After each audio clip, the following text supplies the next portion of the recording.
एक छोटे से शहर की गलियों से निकलकर एक ऐसा लड़का जिसका नाम था पीयूष जोशी। ना उसने बड़ा प्लान बनाया, ना मार्केटिंग स्ट्रेटेजी अपनाई। बस एक ही चीज थी, भाई का नाम, और उस नाम ने बना दिया उसे इंडिया के मोस्ट हेटेड यूट्यूबर में से एक। ये है पीयूष जोशी, सौरभ जोशी का छोटा भाई। और सौरभ जोशी, जिसे आज इंडिया का मोस्ट सब्सक्राइब्ड यूट्यूबर कहा जाता है। मिलियंस में सब्सक्राइबर, हर ब्लॉग पर मिलियंस ऑफ व्यूज, सब कुछ परफेक्ट चल रहा था। लेकिन फिर आई एक नई कहानी। 3 जनवरी 2022 एक नए चैनल का जन्म हुआ, पीयूष जोशी गेमिंग।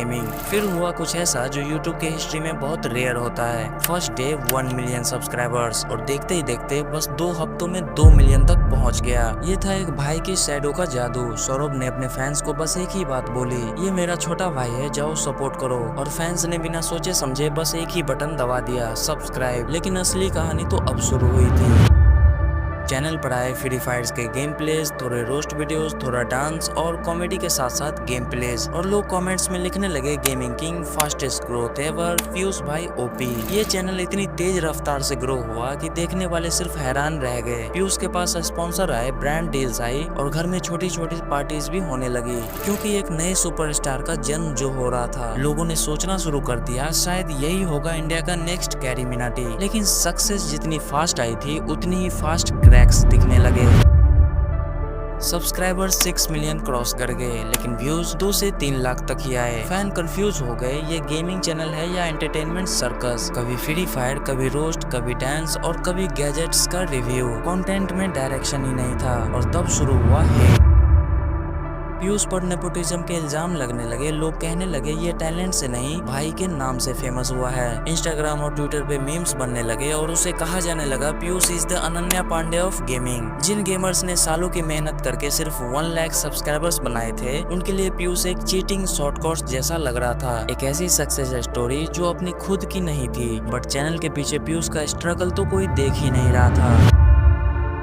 यूट्यूब का एल्गोरिदम भी खिलाड़ी निकला। सौरभ के फैंस गेमिंग में इंटरेस्टेड ही नहीं थे, इसलिए पीयूष के वीडियोस प्रमोट ही नहीं हुए। सब्सक्राइबर्स थे पर ऑडियंस गायब। पीयूष ने ट्राई किया, लाइव स्ट्रीम, रैंक पुश किया, नए नए गेम्स खेले, लेकिन चैट में सपोर्टर्स से ज्यादा ट्रोल्स नजर आते थे। और धीरे धीरे एक वक्त आया जब हर वीडियो के नीचे वही कमेंट्स दिखने लगे, नेपोटिज्म वाला चैनल सिर्फ भाई की वजह से चल रहा है। और इसी दौरान शुरू हुई कंट्रोवर्सीज, कभी फैंस के साथ आर्गुमेंट्स, कभी कंटेंट कॉपी के एक्यूजेशन, और कभी ओवर प्रमोशन का ब्लेम। एक नए सुपरस्टार का सपना अब क्रिटिसिज्म और हेट के अंधेरे में डूबने लगे थे।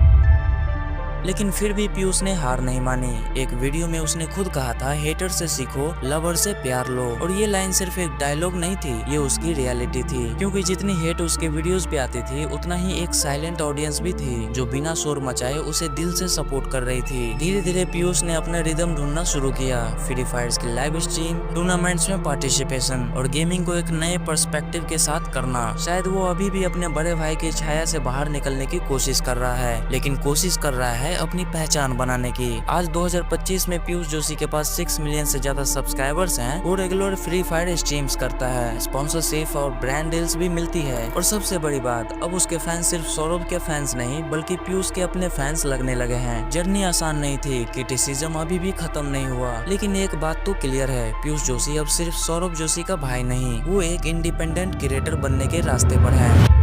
और असली सवाल ये है, क्या पीयूष कभी प्रूव कर पाएगा कि उसकी असली पहचान सौरभ का भाई नहीं है? क्या वो कभी कैरी मिनाटी, स्कॉट और मॉडल जैसे लेजेंड की तरह रिस्पेक्ट कमा पाएगा, या फिर वो हमेशा एक एग्जाम्पल बनकर रह जाएगा? एक ऐसी कहानी जिसमें नेपोटिज्म ने इम्पॉसिबल सक्सेस दिया, लेकिन साथ ही इम्पॉसिबल डाउनफॉल भी। ये कहानी अभी खत्म नहीं हुई है, क्योंकि यूट्यूब एक बैटलफील्ड है, और इस बैटलफील्ड में जीत सिर्फ उन्हीं की होती है जो अपने नाम पर अपनी लेगेसी लिखते हैं। पीयूष की कहानी एक वार्निंग है कि यूट्यूब पर सिर्फ नाम से चलना मुश्किल है। यहाँ टैलेंट और कंसिस्टेंसी ही असली करेंसी है। वो आज भी स्ट्रगल कर रहा है, और शायद कल अपनी असली आइडेंटिटी पाले। फिलहाल पीयूष जोशी अपने चैनल पर माइनक्राफ्ट से रिलेटेड गेमिंग करता है, और अच्छी बात यह है कि एक खास ऑडियंस है जो उसके माइनक्राफ्ट वीडियोस को पसंद करती है। और माइनक्राफ्ट से याद आया कि इंटरनेट पर कुछ ऐसे माइनक्राफ्ट यूट्यूबर हैं जिन्हें लोग प्यार करते हैं, और कुछ ऐसे भी जिन्हें लोग हेट करते हैं। उस कहानी को मैंने एक अलग वीडियो में कवर किया है, तो अगर आपको देखना है कि most loved versus most hated Minecraft YouTuber कौन है, तो आप इस वीडियो पे क्लिक करके उसे देख सकते हो। मैं आपसे उसी वीडियो में मिलूंगा,